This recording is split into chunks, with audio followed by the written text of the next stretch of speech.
Hello students, good morning to all.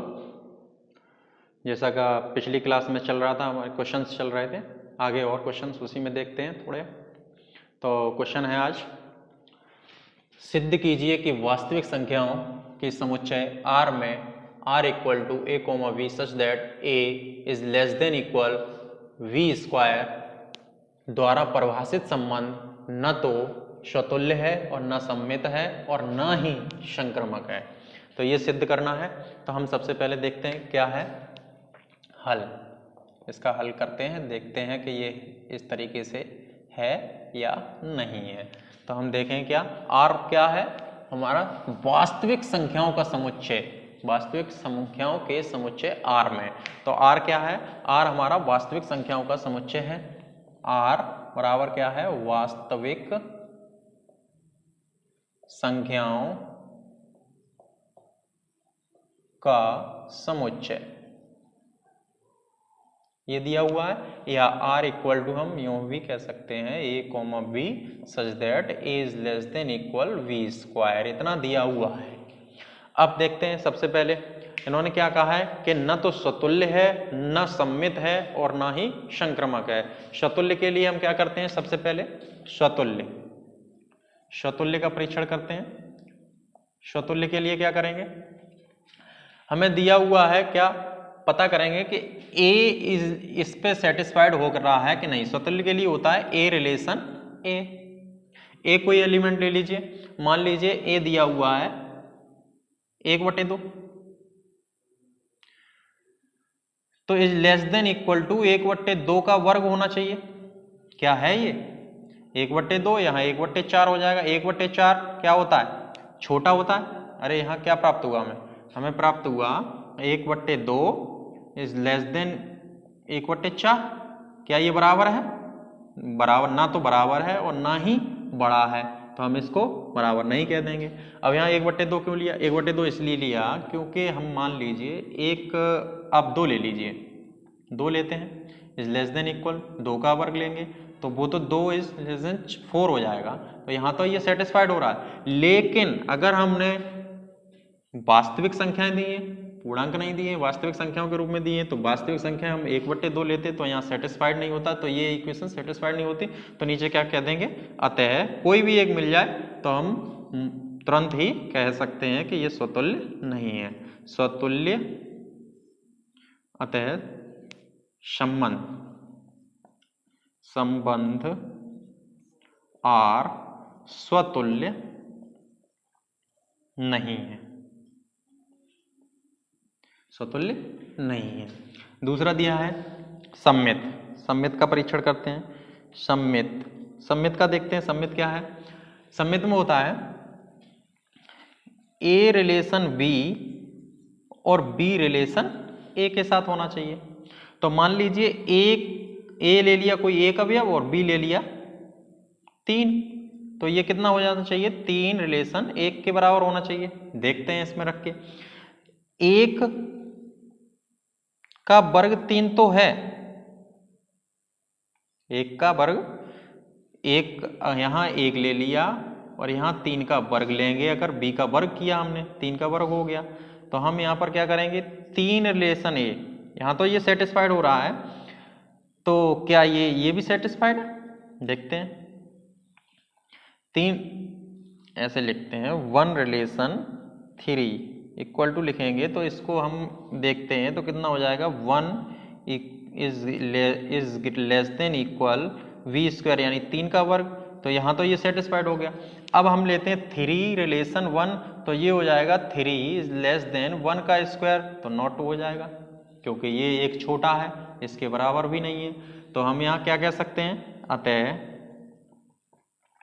संबंध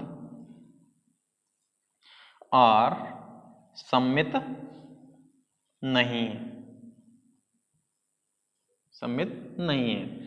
संबंध R क्या नहीं है, सममित नहीं है। अब बात आती है संक्रमक की। उन्होंने ये कहा है न तो स्वतुल्य है, न सममित है और न ही संक्रमक है। तो स्वतुल्य और सममित तो पता कर लिए, और संक्रमक की ओर देखते हैं। तो इसको हटा देते हैं, उसके बाद देखते हैं। यहां तक समझ में आ गया होगा। चलिए आगे देखते हैं संक्रमक। संक्रमक की प्रॉपर्टी क्या होती थी हमारी, A relation B and B relation C, तब हमारा क्या होता है कि ए रिलेशन सी, यानी जो संबंध संक्रमक संक्रमक क्या होता है, ट्रांसिटिव। ट्रांसिटिव में क्या होता था संक्रमक संबंध में कि A relation B and B relation C, तब हमारा क्या होता था ए रिलेशन सी। तो चलो देखते हैं इसमें। मान लीजिए कि 3 का संबंध -3 से है, ये ए हो गया और ये बी हो गया, एंड -3, अब अगला बी है बी, तो यहां -3 आएगा।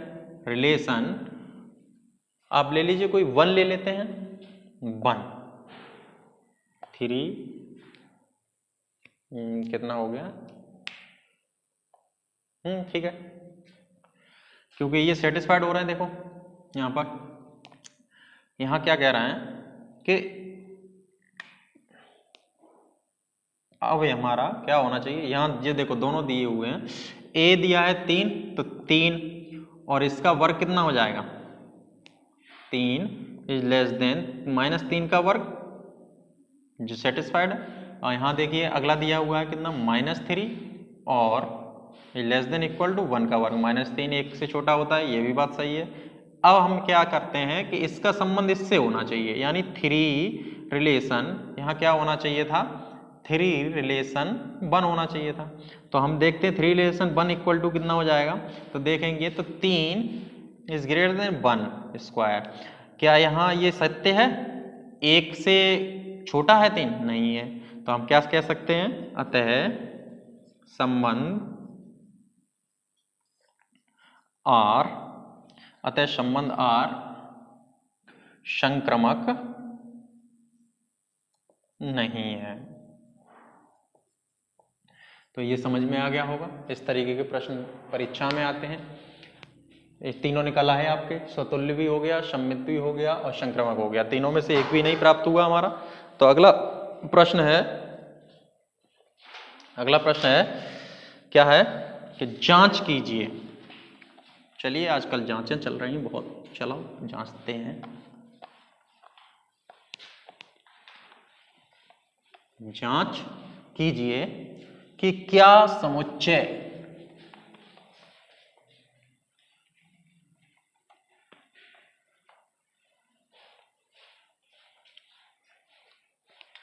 जांच कीजिए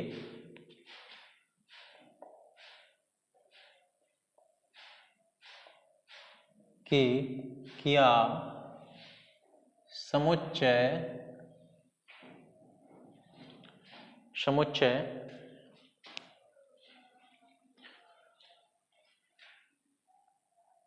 1 2 3 4 5 और 6, समुच्चय 1 2 3 4 5 6 में R बराबर A, B such that A, B such that B equal to A plus 1, B equal to A plus 1, ठीक है, B equal to A plus 1 द्वारा परिभाषित है,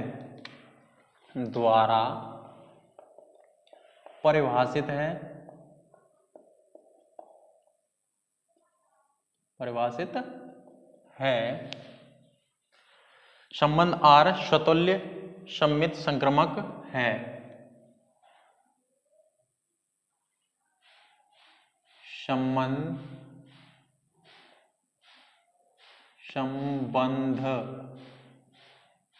R स्वतुल्य सम्मित या संक्रमक है। जांच करनी है कि आपका सम्मित स्वतुल्य और संक्रामक है या नहीं है। तो ये आप लोग कर सकते हैं। अगला प्रश्न देखते हैं।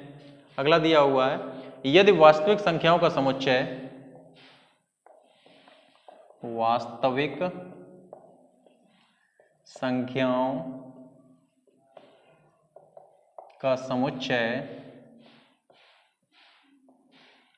संख्याओं का समुच्चय क्या दिया है क्वेश्चन हमारा, यदि x वास्तविक संख्याओं का समुच्चय है तो सिद्ध कीजिए कि संबंध r equal to a b such that a belongs to x b belongs to x तथा a इक्वल टू b एक तुल्यता संबंध है। अच्छा, तुल्यता संबंध हमने आपको बताया था, पिछली क्लास में बताया था कि तुल्यता संबंध क्या होता है। तुल्यता संबंध बताया था इक्विवेलेंस रिलेशन, यानी जिसमें हमारे रिफ्लेक्सिव, सिमेट्रिक और ट्रांजिटिव तीनों संबंध होते हैं, जिसमें तीनों संबंध लागू होते हैं, वह संबंध इक्विवेलेंस रिलेशन कहलाता है। यानी वह संबंध क्या कहलाएगा, तुल्यता संबंध कहलाएगा। तो हमें सबसे पहले क्या देखना पड़ेगा इसमें, सबसे पहले देखेंगे इसमें स्वतुल्य है कि नहीं, सम्मित है कि नहीं और संक्रामक है कि नहीं। अब जब ये तीनों ही होंगे तो हमारा तुल्यता संबंध होगा। अगर इसमें से एक भी न हुआ तो तुल्यता संबंध नहीं होगा। तो चलिए पहले देखते हैं। तो पहले हमारा दिया क्या हुआ है कि x एक वास्तविक संख्याओं का समुच्चय है। x क्या है, वास्तविक संख्याओं का समुच्चय। x वास्तविक संख्याओं का समुच्चय। x क्या है, हमारा वास्तविक संख्याओं का समुच्चय है। और r बराबर कितना दिया हुआ है, r बराबर दिया है a b such that a belongs to x, v belongs to x तथा a इक्वल टू b। ध्यान से देखिएगा। तो पहले हम देखेंगे स्वतुल्य। स्वतुल्य क्या होता है, स्वतुल्य में दिया होता है कि a रिलेशन a। अब यहां देखिए कि दो वास्तविक संख्याएं a और b दोनों क्या है, वास्तविक संख्या, क्योंकि चूंकि ये x को बिलोंग कर रही है और x वास्तविक संख्या है, तो हम इसमें क्या कह सकते हैं, a रिलेशन a हो जाएगा। चूंकि a इक्वल टू b है, दोनों बराबर हैं तो a रिलेशन a हो जाएगा। क्योंकि बताया गया था कि अगर एलिमेंट दोनों a बराबर b के, यानी दोनों a और b आपस में बराबर हैं तो हमारा आइडेंटिटी रिलेशन होता है, और जो आइडेंटिटी रिलेशन होता है वो हमारा स्वतुल्य होता है। अब हम क्या करेंगे, तो क्या लिखेंगे, अतः स्वतुल्य है, तुल्य है। फिर उसके बाद आती है बात सम्मित की। सम्मित देखते हैं। सम्मित में क्या होता है, a रिलेशन v और v रिलेशन a। क्या ये a रिलेशन b और b, जो a का संबंध b से है और b का संबंध a से हो सकता है, बिल्कुल होगा। चूंकि a इक्वल टू b, अगर a और b आपस में बराबर है तो a के स्थान पे b लिखो या b के स्थान पे a लिखो, तो उस पर कोई फर्क नहीं पड़ता। तो नीचे क्या लिखेंगे, अतः संबंध R सम्मित है। उसके बाद देखते हैं संक्रामक देखेंगे तो संक्रामक क्या होता है, संक्रामक होता है a relation b and b relation c, तो a रिलेशन c होना चाहिए। तो हम देखते हैं, अगर मान लीजिए कि यहाँ ये a रिलेशन b में कह रहे हैं कि a बराबर b के है और एंड b बराबर c के है, तो क्या हमारा ये इसके बराबर होगा। देखो a बराबर b के और b कह रहा है कि हम c के बराबर है, तो हम क्या कह सकते हैं, इसलिए a इक्वल टू c कह सकते हैं। तो अतः संबंध R कैसा होगा, संक्रामक होगा। अब देखिए स्वतुल्य भी है हमारा, सम्मित भी है और संक्रामक भी है, तो नीचे क्या कह सकते हैं, अतः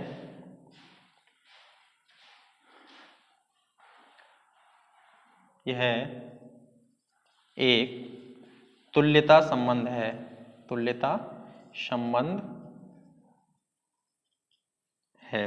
कैसा संबंध है? तुल्यता संबंध है। ए बराबर बी और बी बराबर सी, और तो ए बराबर सी आ गया, तीनों आ गए हमारे, तो ये एक तुल्यता संबंध है। ये गत वर्ष आया भी था क्वेश्चन यूपी बोर्ड में, इम्पोर्टेंट भी है, पिछले लास्ट ईयर आया था। चलिए आगे देखते हैं, इस तरीके से प्रश्न आगे देखते हैं। अब आपका हमारा टॉपिक है रिलेशन से क्वेश्चन होते हैं, तो अब तो हो ही जाएंगे, लगभग सभी हो जाएंगे। आगे चलते हैं, आगे और प्रैक्टिस करिएगा रिलेशन की। अगला हमारा टॉपिक है, रिलेशन हो गया तो फंक्शन। फंक्शन होता क्या है? यानी फलन। फलन है तो फलन होता क्या है? पिछली क्लास में आपने पढ़ा होगा, कक्षा 11 में, वहाँ बेसिक बातें बताई गई थी फलन से संबंधित। तो देखते हैं फलन होता क्या है हमारा। फलन, फलन, फंक्शंस।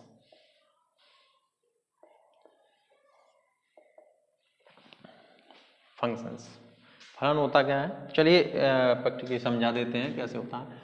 हमने बताया था दो, जैसे कोई प्रतिचित्रण है जिसमें दो सेट दिए हैं, एक ए और एक बी, इनका आपस में फलन क्या होगा? जैसे 1 2 3 और 4, ए बी सी डी और ई, ये दिए हुए हैं। इसका संबंध इससे है, इसका संबंध इससे, इसका संबंध इससे, और इसका संबंध इससे है। तो ये हमारा क्या होगा? ये फलन होगा। ये क्या होगा? हमारा फलन होगा। क्यों होगा? क्योंकि इसका जो ए का जो सेट ए का है, वो प्रत्येक अवयव जिसकी कोई ना कोई एक प्रतिबिंब हो, कोई इमेज अवश्य होनी चाहिए।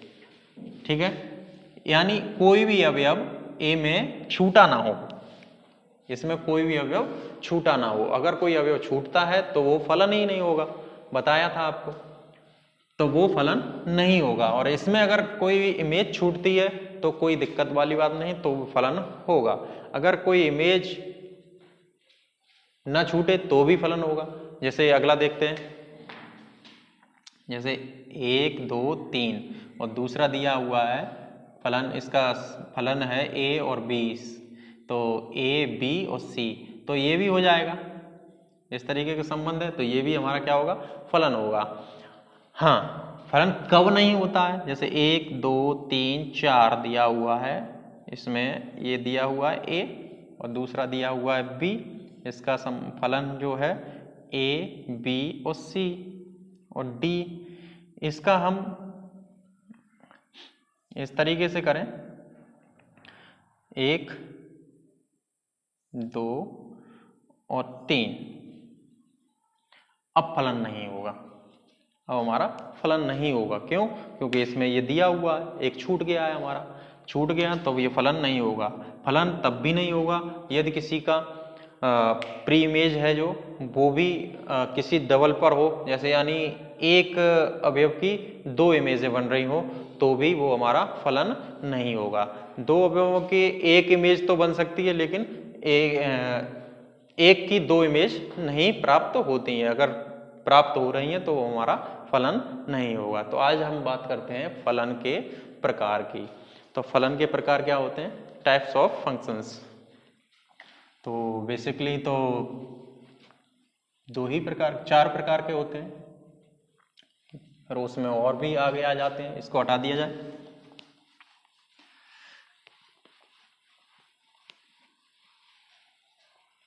फलन के प्रकार,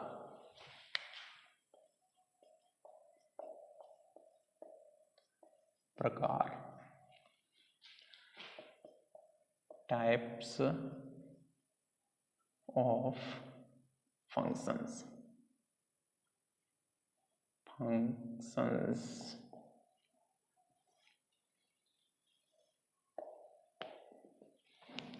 तो टाइप्स ऑफ फंक्शंस, तो नंबर फर्स्ट है पहला हमारा एकैकी फलन।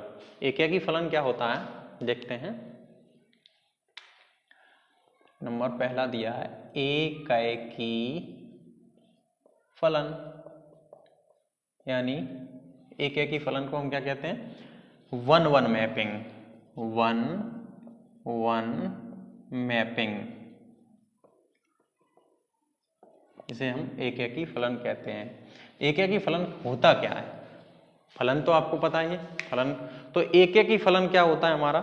एकैकी फलन यानी फंक्शन फलन f एकैकी फलन होगा, यानी f such that a tends to v, कोई दो सेट ले लीजिए a और b, तो a टेंस टू b एकैकी फलन होगा, एकैकी फलन होगा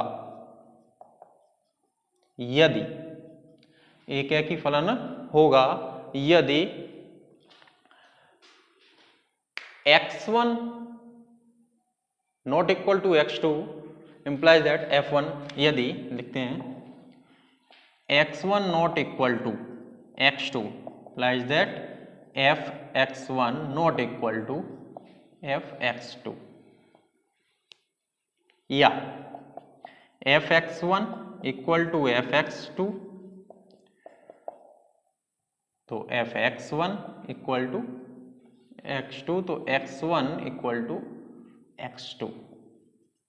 यानी अगर x1 और x2 बराबर नहीं है, या fx1 और fx2 बराबर नहीं है, तो उसके अवयव भी बराबर नहीं होंगे, इसका संबंध यानी इसकी इमेजें भी बराबर नहीं होंगी, तो इसका भी बराबर नहीं होगा।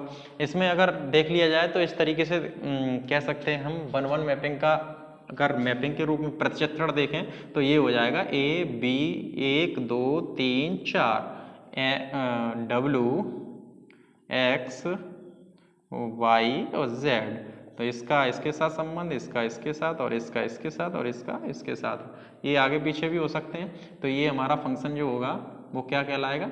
ये जो फंक्शन है वो हमारा 1-1 मैपिंग, यानी 1-1 मैपिंग, ये 1-1 मैपिंग हो गई। इस तरीके से हम इसको इस तरीके से भी लिख सकते हैं, जैसे मान लीजिए fx बराबर दिया हुआ है, fx बराबर 2x दिया है, fx बराबर कितना दिया है? 2x, तो fx1 इक्वल टू हो जाएगा 2x1, fx1 equal to 2x1, और fx2 इक्वल टू हो जाएगा 2x2।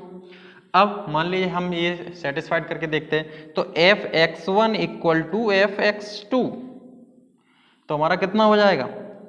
2x1 equal to 2x2, 2 से 2 खत्म हो जाएगा, तो x1 इक्वल टू x2 हो गया। यहीं अगर ले लिया जाए fx1 not equal to fx2, तो हमारा कितना हो जाएगा? 2x1 not equal to 2x2, तो x1 not equal to x2। ये बात हमारी सेटिस्फाइड हो रही है। तो हम ये यहाँ एकैकी फलन समझ में आ गया होगा। एकैकी फलन कब होता है? जब होगा, ये पहले यहाँ प्रतिचित्रण के रूप में देखा जाए तो इससे देखिए कि प्रत्येक की एक इमेज बन रही हो और कोई भी इमेज छूटे नहीं, इसमें कोई इमेज छूटनी नहीं चाहिए, और प्रत्येक की अलग अलग इमेज होनी चाहिए, और ना कि किसी किन्हीं दो अवयवों की एक इमेज नहीं होनी चाहिए। तो यहाँ पर प्रत्येक की अलग अलग इमेज बन रही, तो हम इसको 1-1 मैपिंग कहते हैं। और इस तरीके से देखें फलन के रूप में तो इस तरीके से भी देख सकते हैं। दूसरा है आपका एकैकी फलन। अब आता है बहुएक फलन, इसको हटा देते हैं। बहुएक फलन, बहुएक फलन क्या होता है? बहुएक फलन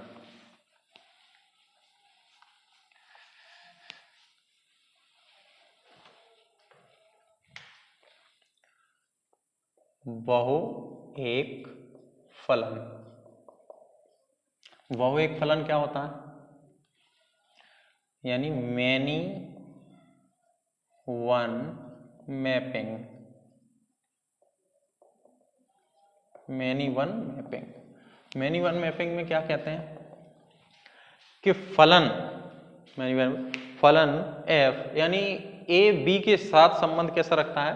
यानी f such that a tends to v, a tends to v बहुएक फलन है, बहुएक फलन है।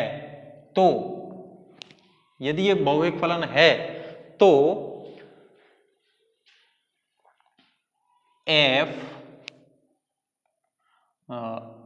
x1 equal to f x2 implies that x1 not equal to x2। अगर यहां देखिए यहां बराबर है और यहां भी बराबर आ गया तो एक ही फलन हो जाएगा। अब यहां बराबर है और यहां बराबर नहीं है तो ये हमारा कौन सा होगा, बहु एक फलन होगा। यहां पर फॉर ऑल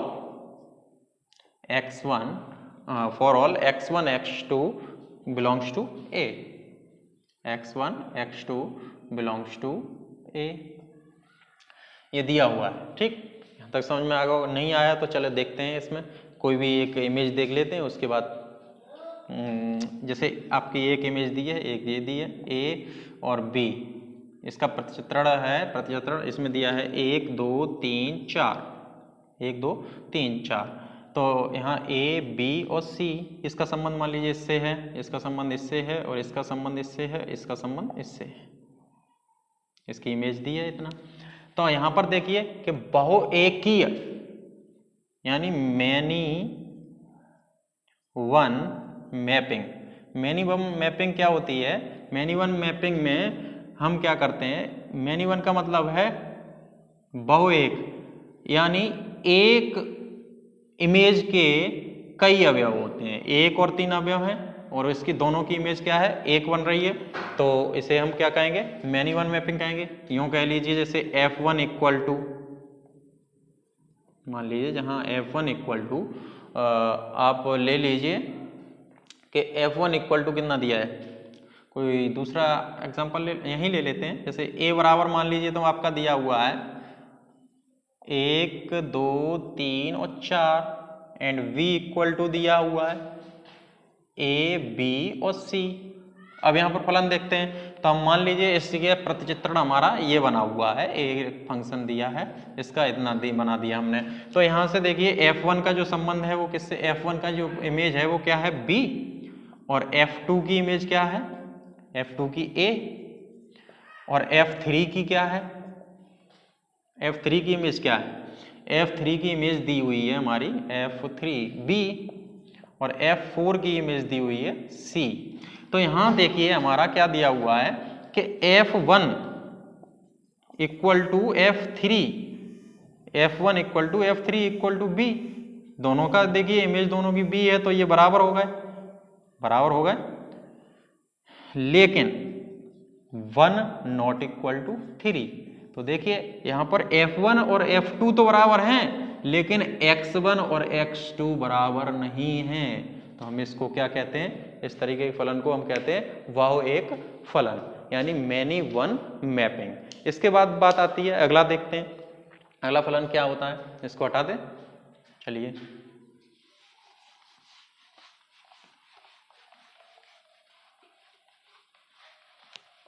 अगला दिया हुआ है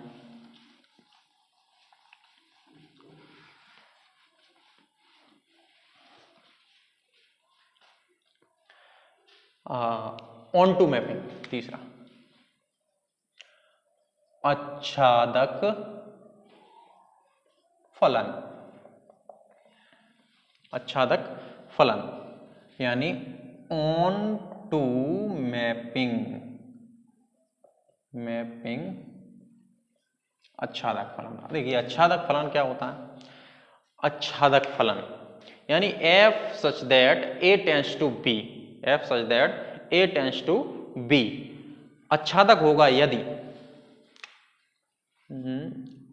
f tends to वो f such that a tends to b आच्छादक होगा यदि, आच्छादक होगा यदि F A equal to b, f A equal to b, f A equal to v, अर्थात फलन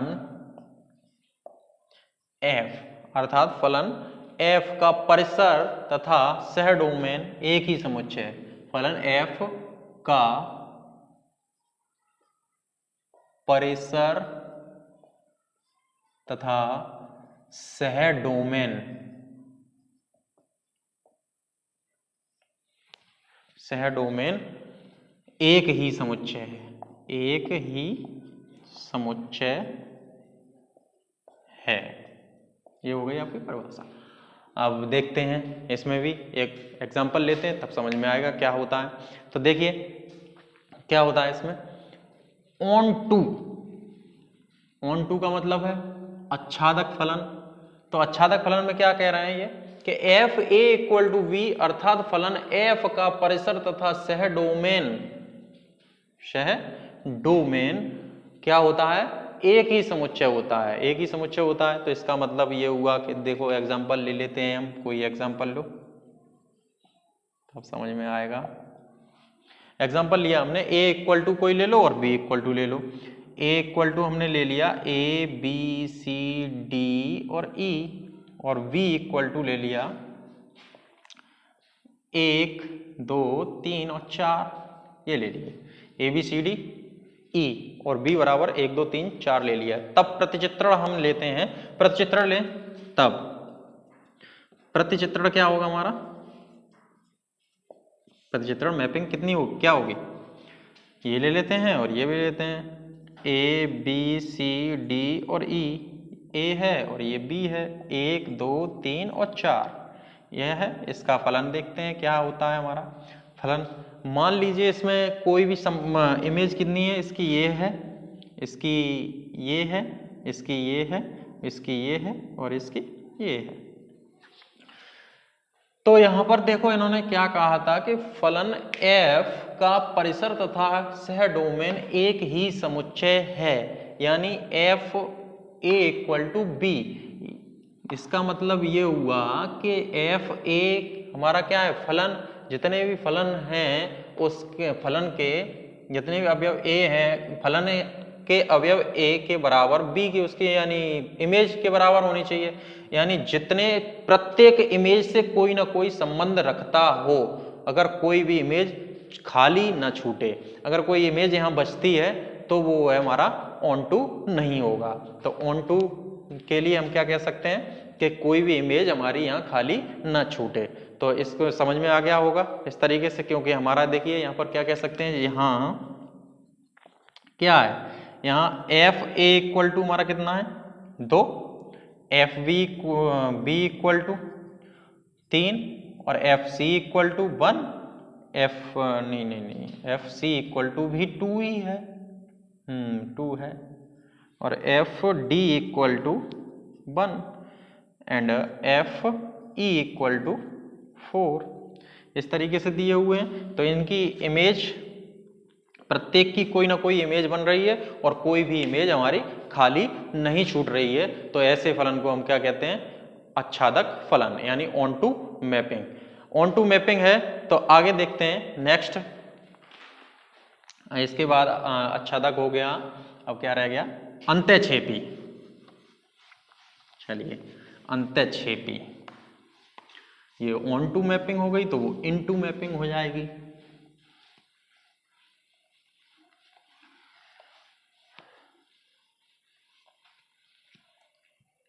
फलनों का प्रकार समझ में आ गए तो कोई भी प्रश्न हो जाएगा इससे संबंधित।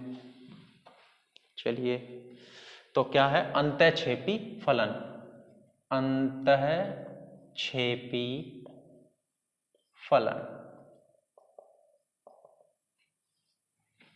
अंतःक्षेपी फलन यानी into mapping, into mapping, into mapping. Into mapping में क्या होता है, फलन F A tends to B अंतःक्षेपी होगा,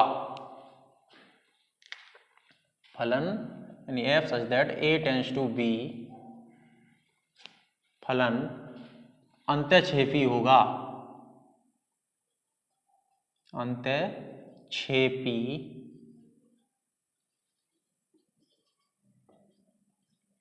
होगा यदि F A subset of B. यहां देखिए वहां क्या था, F A equal to V, मतलब कोई भी इमेज नहीं छूटनी चाहिए। अब यहाँ क्या कह रहा है, एफ ए सबसेट बी, तो बी में कोई अवयव छूट सकता है और इधर नहीं, इधर तो अगर छूटता है तो फलन ही नहीं होगा। तो आगे देखते हैं, देखिए क्या देखते हैं, इसका एग्जांपल लेते हैं। हो, एग्जांपल देते हैं। एग्जांपल क्या होता है, कोई से ले लो। मान लीजिए ए बराबर कितना दिया हुआ है, ए बराबर 1 2 3 ले लो। हाँ, ए बराबर ले लिया हमने 1 2 और 3। बी बराबर ले लिया x y और z और w। बी बराबर इतना ले लिया। ए बराबर ले लिया 1 2 3 और बी बराबर ले लिया x y z और w। अब हमें क्या करेंगे, इसकी प्रतिचित्रण देखते हैं, तब क्या हो जाएगा, तब प्रतिचित्रण करना होगा। तब प्रतिचित्रण इमेज वो देखते हैं, प्रतिचित्रण क्या होगा। ये a है और ये b है, इसका फलन f के साथ संबंध कितना होगा, 1 2 और 3, x y और z और w, यही दिए हुए हैं। मान लीजिए इसका संबंध इससे है, इसका संबंध इससे दिया हुआ है, इसका संबंध इससे दिया हुआ है, इसका संबंध इससे दिया हुआ है। अब ये z खाली रह गया, z खाली रह गया, तो हम इसको क्या कहेंगे, इनटू मैपिंग। खाली रह गया, इसका मतलब क्या हुआ कि ये बड़ा हो गया, ये सेट हो गया, इसका ये सबसेट होगा। तो देखिए ये सबसेट के रूप में बन गया कि नहीं बन गया। इसमें सबसेट क्या होता है, सबसेट वो होता है कि इसके सारे अवयव तो इसमें हों, लेकिन इसमें इसके अलावा कोई और अतिरिक्त हो, तो इसमें अतिरिक्त बच रहा। इनका तो संबंध है, प्रत्येक का संबंध है यहाँ, लेकिन एक अतिरिक्त बच रहा है, तो ये सबसेट के रूप में हो गया।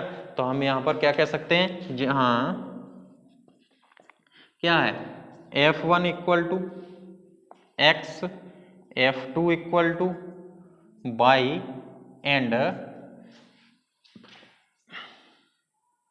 F3 इक्वल टू w, यही दिया हुआ है। और z हमारा खाली छूट गया, तो ये होती है हमारी इनटू मैपिंग। यहाँ तक समझ में आ गया होगा। अब बात आती है, इनटू मैपिंग हो गई, अब यहाँ पर इनका सबका मिक्स चलेगा। अब यहाँ देखिए कि जे इनटू मैपिंग तो है, इनटू के साथ साथ क्या है, पहले हमने दो बताई थी, एक ही बताई थी और एक बहु एक ही बताई थी। इनटू है, प्रत्येक का एक अलग इमेज बन रही है, प्रत्येक की एक अलग इमेज बन रही है, और प्रत्येक की अलग इमेज बनती थी तो हम उसमें क्या कहते थे, तो उसको हम क्या कहते थे, 1-1 मैपिंग। अब यहां पर इसको हम अगर दूसरा नाम दें तो क्या कह सकते हैं, 1-1 into mapping, into mapping, 1-1 into mapping. यहां पर इसको हम क्या कह सकते हैं, 1-1 इनटू मैपिंग, क्योंकि प्रत्येक का संबंध एक से अलग है। तो हम इसको क्या कह सकते हैं, देखो एक तो एक ही तो है, ये एक ही है, एक का इसकी इमेज x अलग है और इसकी इमेज y अलग है, इसकी इमेज w अलग है, तीनों की अलग अलग है, तो ये तो 1-1 हो गया।